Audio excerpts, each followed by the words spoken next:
अस्सलाम वालेकुम guys, my name is Uwais Qayyum और मैं पिछले 3 साल से नॉर्वे में रह रहा हूँ। और आज हम लेके आए आपके लिए एक नई सीरीज़ जिसमें हम डिस्कस करेंगे कि नॉर्वे के क्या एडवांटेजेस हैं, आपको नॉर्वे क्यों चूज़ करना चाहिए, और A to Z through different episodes हम आपको लेके चलेंगे और आपको बताएंगे कि कौन कौन से स्टेप्स हैं जिसको फॉलो करते हुए आप भी पार्ट बन सकते हैं नॉर्वे का। तो इस प्लेलिस्ट की सबसे पहली वीडियो है कि why you should choose Norway. तो वीडियो को एंड तक देखें and please do like, share and subscribe, क्योंकि मैं आपको ओपनली एक चीज़ बताऊंगा कि मैं यहाँ पे एज अ PhD करता हूँ और ये चीज़ मैंने लोगों के लिए ही बनाई है। आम लोग जो कि पाकिस्तान या इंडिया या बांग्लादेश में रहते हैं और वो चाहते हैं कि वो अपने कैरियर का आगाज़ नॉर्वे में करें, तो मैं पूरी प्लेलिस्ट बनाऊंगा जस्ट उनके लिए। मेरा इससे ना कोई कमाने का इरादा है ना कुछ और I just want to help people out. So अगर आप शेयर करेंगे, कमेंट करेंगे, सब्सक्राइब करेंगे तो इससे मुझे बूस्टअप मिलेगा और मैं आइंदा भी अच्छी अच्छी वीडियोस लेके आऊँगा आपके लिए। सो शुरू करते हैं आज की वीडियो।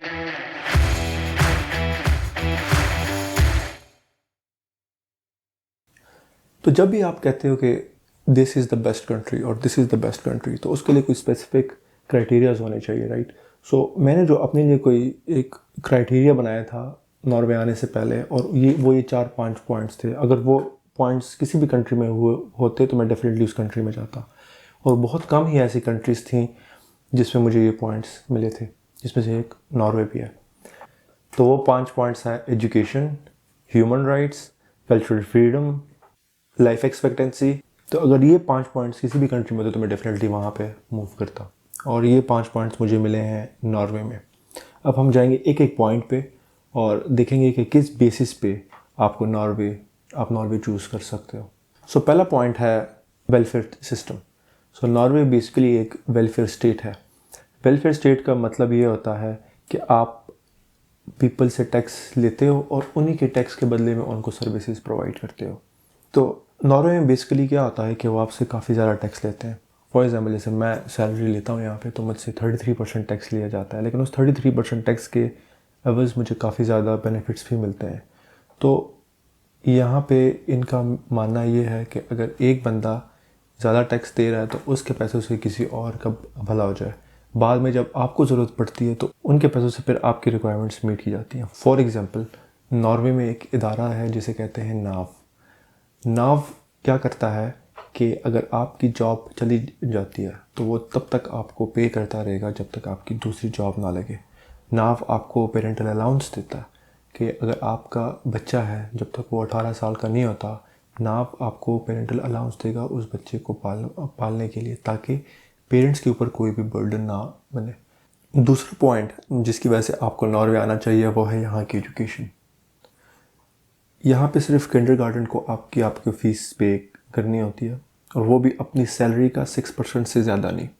लेट्स सपोज अगर आपके बच्चे की फ़ीस है 3000 क्रोन्स, बट आपकी सैलरी का जो 6% बन रहा है वो बन रहा है 1500 क्रोन्स, तो आप सिर्फ 1500 क्रोन्स ही पे करोगे, और उस पर आप जितना भी टैक्स दोगे वो साल के एंड में आपको वापस मिलेगा।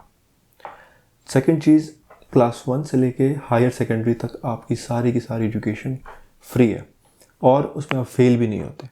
लेट्स सपोज अगर आप ग्रेड 1 में आए हो और आपके ग्रेड्स जैसे भी होते हैं, आप डेफिनेटली ग्रेड 2 में जाओगे, ग्रेड 2 से ग्रेड 3 में जाओगे, और एक 10 साल के पीरियड के बाद आप, जैसे पाकिस्तान या इंडिया में होता है, जैसे मैट्रिक होता है या SSC का एग्ज़ाम होता है, वो आप दे दोगे और उसका कोई एग्ज़ाम नहीं होता।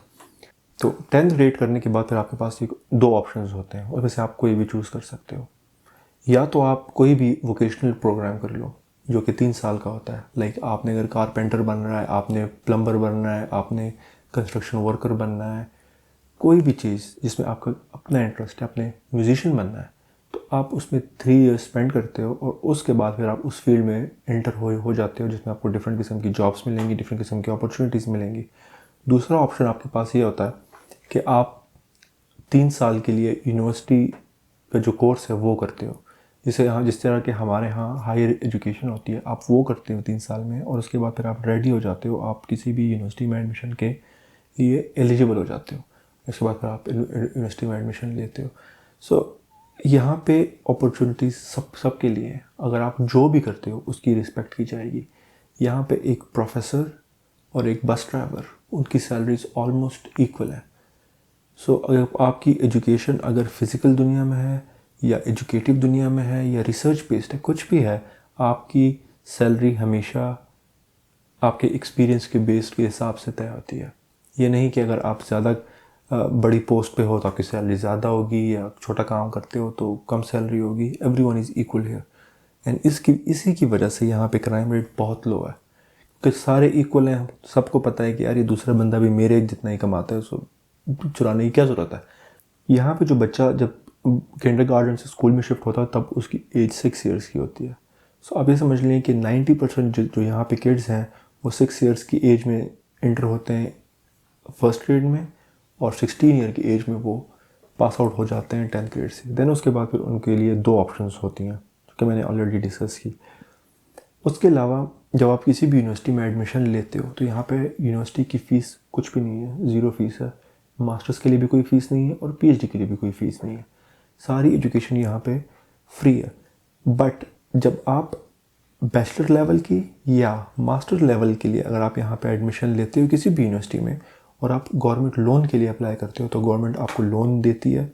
और वो लोन सिर्फ़ और सिर्फ उस चीज़ के लिए होता है कि आप अपना खाना पीना और रिहाइश वगैरह का उससे अरेंजमेंट करें, ताकि ये वाला बर्डन भी पेरेंट्स के ऊपर ना पड़े। लेट्स सपोज थोड़ा लोन लिया हुआ है गवर्नमेंट से, जिसकी बेस पे आपने अपनी एकोमोडेशन वगैरह, अपने खाना पीना और डिफरेंट लिविंग एक्सपेंसेस का वो आप चला रहे हो, और हर सेमेस्टर के बाद अगर आप अपने courses time to time pass करते जा रहे हो तो उसमें से काफ़ी हिस्सा जो है वो एग्जाम्प्ट भी हो जाता है, काफ़ी लोन का वो हिस्सा एग्जाम्प्ट भी हो जाता है।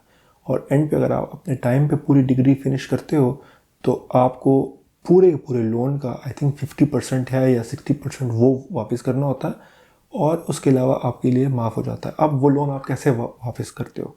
वो लोन ऐसा नहीं है कि जैसे आपकी डिग्री फिनिश होगी और आपसे वो ले लेंगे। नो, आप तब तक वो लोन वापस नहीं करते जब तक आपकी कोई जॉब ना लग जाए। और जब आपकी जॉब लगेगी तो हर मंथ एक स्पेसिफिक अमाउंट होती है जो कि बहुत ही निगलिजिबल अमाउंट होती है, वो आपकी सैलरी से कट रही होती है, और आपको पता भी नहीं चलता, इन विद टाइम आपको जो सारा लोन है वो पे ऑफ हो जाता है। सो जो नेक्स्ट पॉइंट है, जो यहाँ का एक प्लस पॉइंट है और जो कि आपको इन कंसिडरेशन लेनी चाहिए हमेशा जब भी आप बाहर किसी कंट्री में मूव इन होने का सोच रहे हैं, वो है यहाँ का हेल्थ सिस्टम।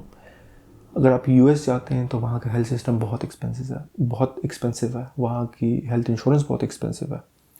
लेकिन कुछ कंट्रीज़ हैं जो कि वेलफेयर स्टेट्स हैं, like Canada, like Denmark, Finland, Norway, जितने भी स्कैंडिनेवियन जो कंट्रीज़ हैं, उनमें हेल्थ केयर का बहुत ही अच्छा सिस्टम है।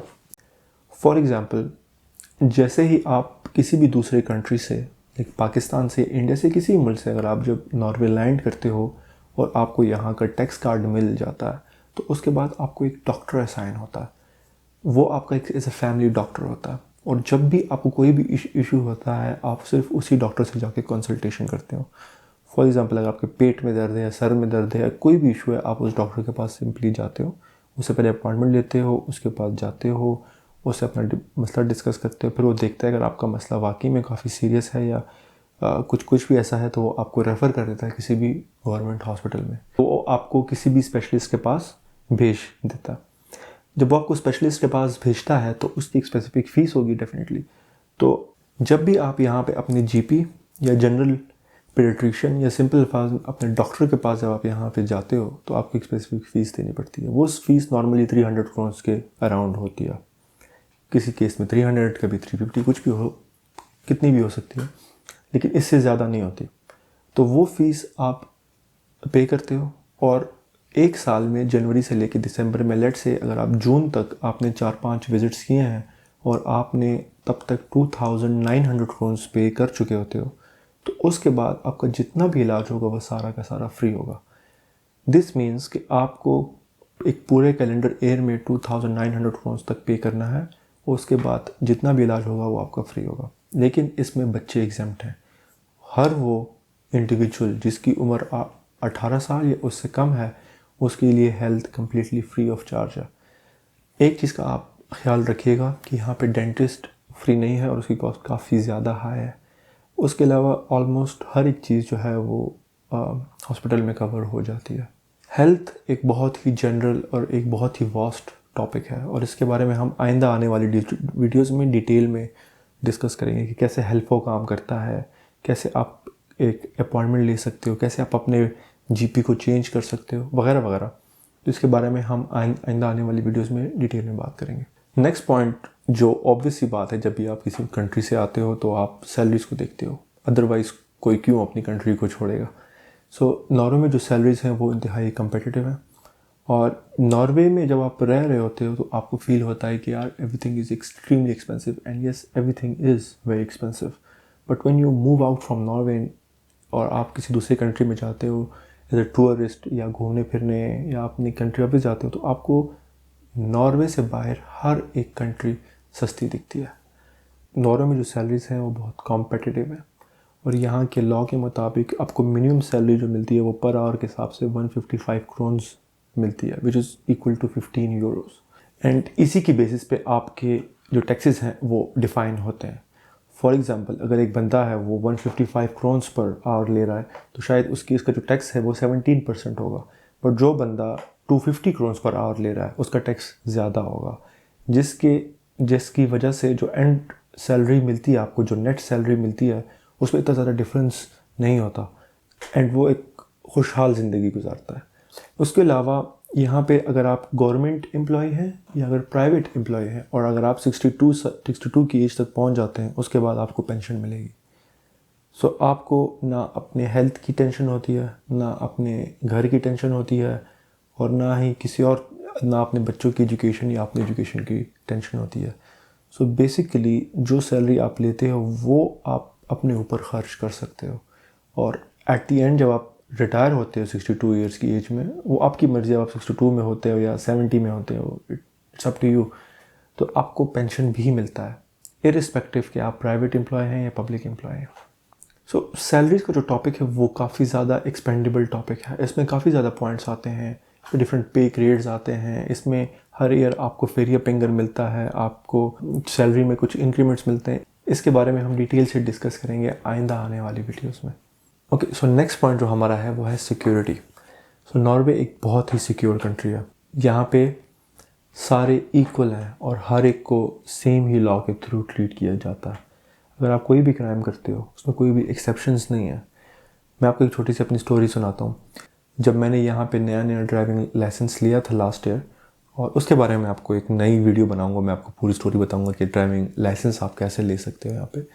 बट जब मैंने लिया था और उसके बाद एक बार मैं फैमिली के साथ बाहर निकला था और मैंने एक जगह पे अपनी गाड़ी पार्क की, तो जो गाड़ी का आधा हिस्सा है वो हैंडीकैप पार्किंग में आ रहा है और बाकी का जो आधा हिस्सा है वो नॉर्मल आ रहा है। तो मेरा प्लान था चलो मैं अपनी फैमिली को ड्रॉप कर दूंगा और मैं 10 मिनट के बाद आ जाऊँगा।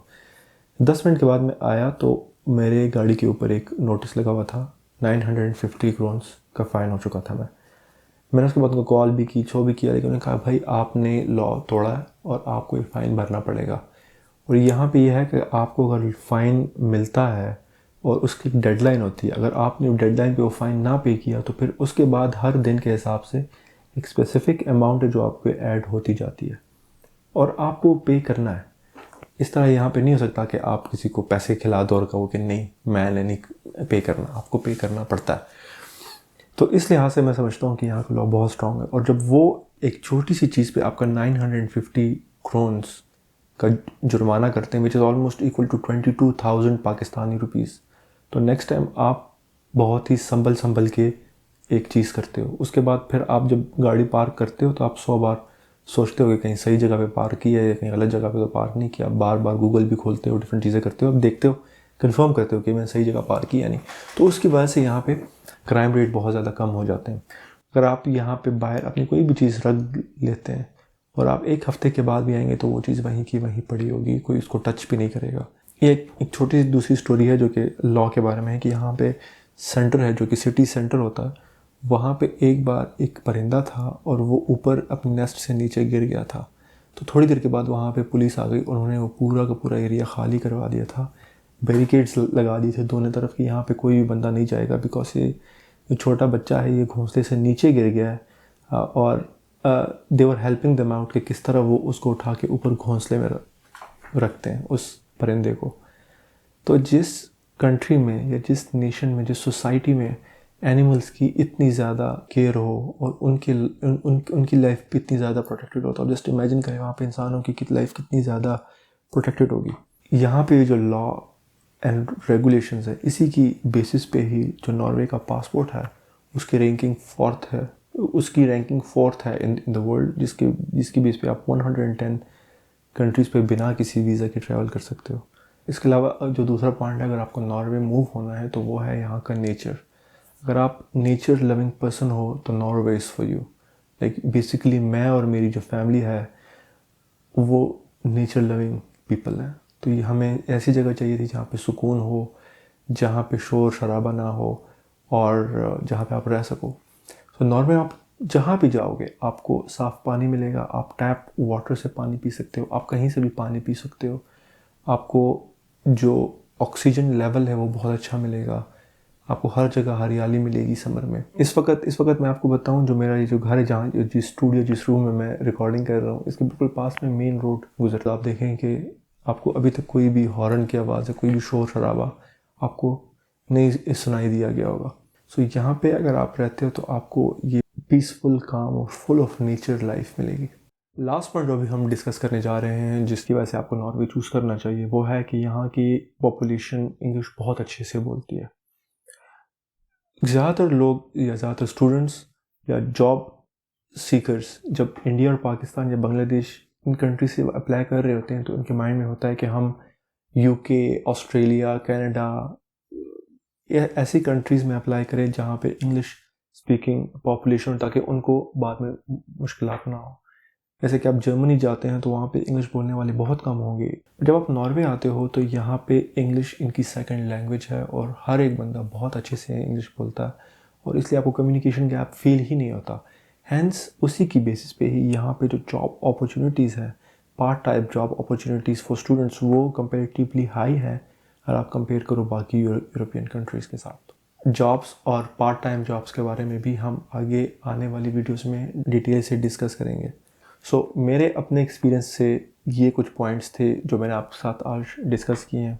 उसके अलावा भी obviously thousands of many points होंगे, लेकिन अभी वो मेरे माइंड में नहीं आ रहे थे या मैंने जब वीडियो के लिए प्रिपरेशन की थी तो मुझे माइंड में नहीं आए। बट स्टिल अगर आपको कोई भी किसी टाइप का भी कोई क्वेश्चन हो, आप चैट में पूछ सकते हैं और मैं डेफिनेटली आपको रिस्पॉन्स दूँगा और उसकी उस पर भी कोई ना कोई वीडियो बनाऊँ। सो आपकी फीडबैक का मुझे इंतज़ार रहेगा। And kindly do share, like and subscribe our channel because this will mean a lot to us. Thank you so much and Khuda Hafiz.